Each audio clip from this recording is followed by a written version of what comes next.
जय श्री श्याम। दोस्तों, हर भक्त के मन में कभी न कभी ये सवाल जरूर आता है, क्या सच्चे मन से लिया गया श्याम नाम चमत्कार करता है? जब जीवन में परेशानी बढ़ जाती है, जब रास्ते बंद दिखाई देते हैं, जब मन डर और चिंता से भर जाता है, तब भक्त बाबा श्याम का नाम लेता है और उम्मीद करता है कि कुछ अच्छा होगा। कभी मन में ये भी सवाल उठता है, क्या सिर्फ नाम लेने से सच में फर्क पड़ता है? क्या बाबा मेरा नाम जब सुन रहे हैं? क्या श्याम नाम मेरी जिंदगी बदल सकता है?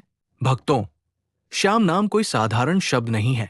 ये एक भरोसा है, एक सहारा है, एक ऐसी शक्ति है जो टूटे हुए मन को फिर से खड़ा कर देती है। जब कोई भक्त सच्चे मन से बोलता है जय श्री श्याम, तो ये केवल जुबान की आवाज नहीं होती, ये दिल की पुकार होती है। और बाबा श्याम दिल की पुकार जरूर सुनते हैं, लेकिन चमत्कार को समझना भी जरूरी है। कई लोग सोचते हैं कि चमत्कार का मतलब है अभी नाम लिया और तुरंत काम बन गया, अभी प्रार्थना की और तुरंत पैसा आ गया, अभी बाबा को पुकारा और तुरंत समस्या खत्म हो गई। भक्तों, ऐसा भी हो सकता है, लेकिन बाबा की कृपा हमेशा इसी रूप में दिखाई दे, ये जरूरी नहीं। कई बार सबसे बड़ा चमत्कार बाहर नहीं, हमारे अंदर होता है। मन जो डर से भरा था, वो अचानक शांत होने लगता है। दिल जो टूट चुका था, उसमें फिर से उम्मीद जागती है। आंखों में आंसू होते हैं, लेकिन भीतर से आवाज आती है, घबराना मत, बाबा मेरे साथ है। यही श्याम नाम का पहला चमत्कार है। सच्चे मन से लिया गया श्याम नाम सबसे पहले भक्त के मन को संभालता है, क्योंकि जब मन टूट जाता है, तब इंसान सही रास्ता भी नहीं देख पाता। चिंता इतनी बढ़ जाती है कि समाधान सामने होते हुए भी दिखाई नहीं देता। लेकिन जब भक्त बाबा का नाम लेता है, तो मन धीरे धीरे शांत होता है और शांत मन से रास्ता दिखने लगता है। इसीलिए कहा जाता है, श्याम नाम चमत्कार करता है, क्योंकि वो डर को विश्वास में बदल देता है। एक भक्त की कल्पना कीजिए, वो कई दिनों से परेशान है, काम नहीं बन रहा, घर की जिम्मेदारियां बढ़ रही है, मन में डर है और किसी से अपनी बात कहने की हिम्मत नहीं हो रही। रात को वो अकेला बाबा श्याम की तस्वीर के सामने बैठता है, दीपक जलाता है, आंखें बंद करता है और धीरे धीरे बोलता है, जय श्री श्याम, जय श्री श्याम, जय श्री श्याम।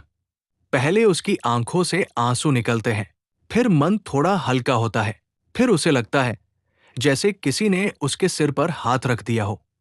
समस्या अभी वही है, लेकिन उसके अंदर से डर थोड़ा कम हो जाता है। वो सोचता है, मैं अकेला नहीं हूं, बाबा मेरे साथ है, मैं फिर कोशिश करूंगा। भक्तों, यही चमत्कार है। कई बार बाबा श्याम का नाम रुके हुए रास्ते खोल देता है।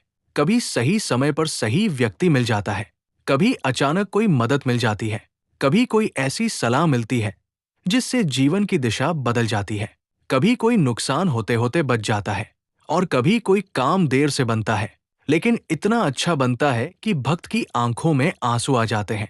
तब भक्त कहता है, बाबा आपने मेरी सुन ली, लेकिन याद रखिए, श्याम नाम का चमत्कार केवल मांगने से नहीं, भाव से जुड़ा होता है। अगर नाम सिर्फ आदत के लिए लिया जाए, मन कहीं और हो और जीवन में कोई सुधार करने की इच्छा न हो, तो उसका असर उतना गहरा नहीं होता। लेकिन जब भक्त सच्चे मन से नाम लेता है, अपना अहंकार छोड़ता है, बाबा के चरणों में विश्वास रखता है और अपने कर्म भी सही रखता है, तब श्याम नाम जीवन में अद्भुत बदलाव लाता है। बाबा श्याम भाव के भूखे हैं, उन्हें दिखावा नहीं चाहिए, उन्हें बड़े शब्द नहीं चाहिए, उन्हें केवल सच्चा मन चाहिए। कोई मंदिर में हजारों लोगों के बीच नाम ले, या कोई अपने छोटे कमरे में अकेले बैठकर नाम ले, अगर भाव सच्चा है तो बाबा तक वो पुकार जरूर पहुंचती है। कई बार भक्त पूछता है, सच्चे मन से नाम कैसे ले?